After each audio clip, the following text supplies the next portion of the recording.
In today's video we're going to talk about the restaurant scene from The Godfather. This scene secured the jobs of both Coppola and Al Pacino. Now let's talk about Godfather. I've separated the scene here and we'll start the analysis now. Few films carry as many memorable scenes as Godfather. What could have been just another gangster movie turned out to be one of the greatest films ever produced in the history of American cinema. Let's start this analysis from the outside. An open shot showing the car arriving at Lewis's restaurant. This is the first time we hear the sound of an overhead subway, which is very common in New York City. And that Walter Murch himself, who is one of the editors and also the sound designer for this movie, said that it's a very specific sound, a strange sound, unlike any other. And it is precisely this sound that serves as a transition from outside to inside. The first shot we see inside the restaurant is a setting shot. And I particularly find it very interesting how Coppola takes advantage of the first part of this scene and takes his time. He takes his time to get straight to the point of what we expect within this scene. And he does it deliberately. While Soloso thinks they're there to make a deal, both Michael and we, the audience, know what's going to happen. And this tension that has been created is something the director is fully aware of. Directors create these moments in their films. Moments of tension, of anticipation of action. We wait for something terrible to happen. So what does Coppola do? He puts a waiter on stage who takes a long time to open the bottle of wine. And we notice this discomfort in Soloso. It's a subtle joke that the director makes, but it works. And when we think about the framing of this scene, Michael's framing is quite interesting and deserves our closer attention.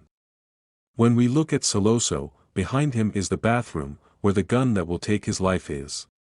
Now, when we look at what's behind Michael, we have the red neon and the red inside a gangster movie. And on top of that, we also have a carefree couple having dinner in the background, and they are out of focus, like the distant past and the future that Michael could have. And notice that there's no one else sitting there apart from that couple. Why is that? Because Coppola wanted to leave a memory there, a suggestion of what Michael experienced with his beloved Kay, and what he will no longer experience too, of course. The framing of this scene is simple but very effective. We have two over the shoulders, one for Michael and one for Soloso. And what does that mean? The camera is on Michael, but we see a bit of Soloso's shoulder and vice versa. This shows that they are in connection there, in a conversation. With the police chief, Coppola positions the camera in a small contraplonge that puts the police chief in a position above the lens. Maybe that's how that police chief felt, and that's why it's interest.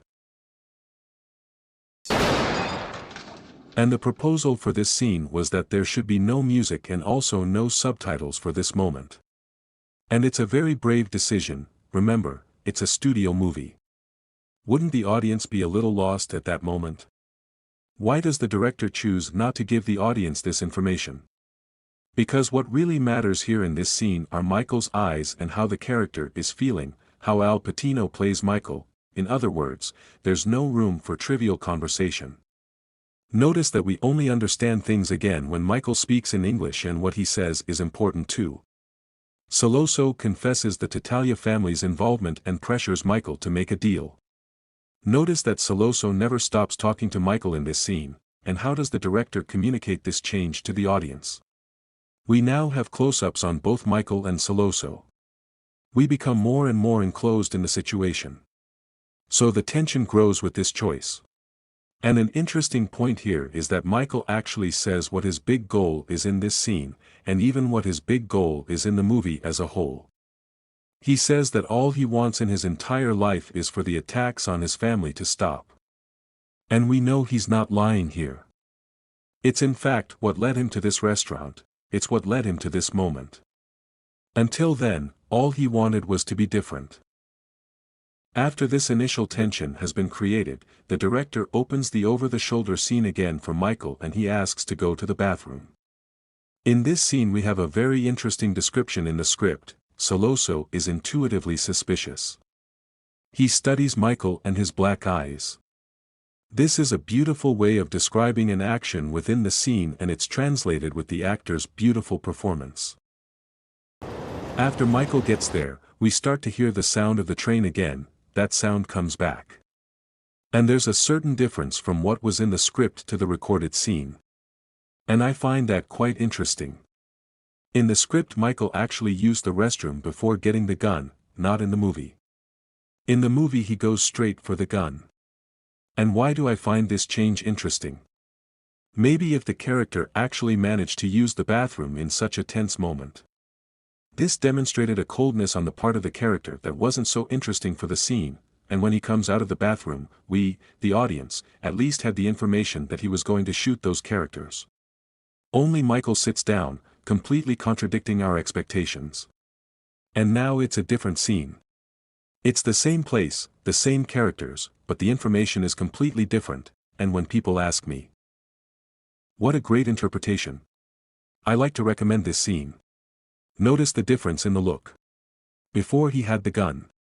And now with the gun, how many things go through a man's head before he pulls the trigger. The direction is also perfect. Coppola uses the same framing we had before, the over-the-shoulder. Only now he slowly brings the camera closer to Michael's face, and this creates more and more tension. What's more, here in the sound mix we have an increasingly strong connection with the sound of the elevated subway. This generates an energy, a completely different atmosphere for the scene. Until the sound is interrupted by the gunshot. Which, as editor Walter Murch himself said, proves that it wasn't a real sound.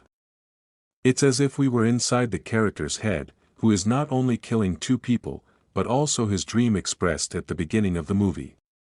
And here there is perhaps no better text than the script itself to describe what we see. The waiter returns to ask about the order.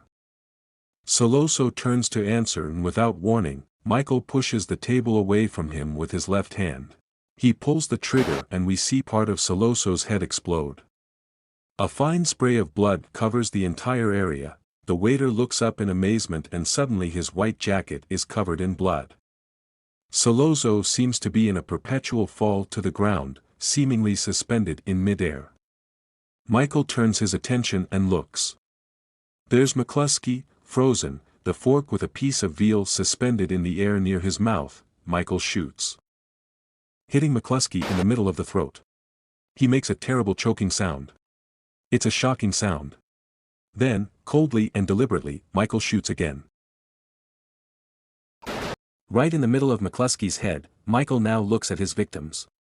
Soloso is still in the chair, part of his body resting on the table. McCluskey finally falls from the chair onto the table.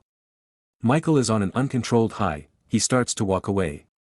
His hand is frozen at his side, still holding the gun. What we expected, the great climax of the scene, was delivered with such power to the audience that Coppola chose to leave only the open shot.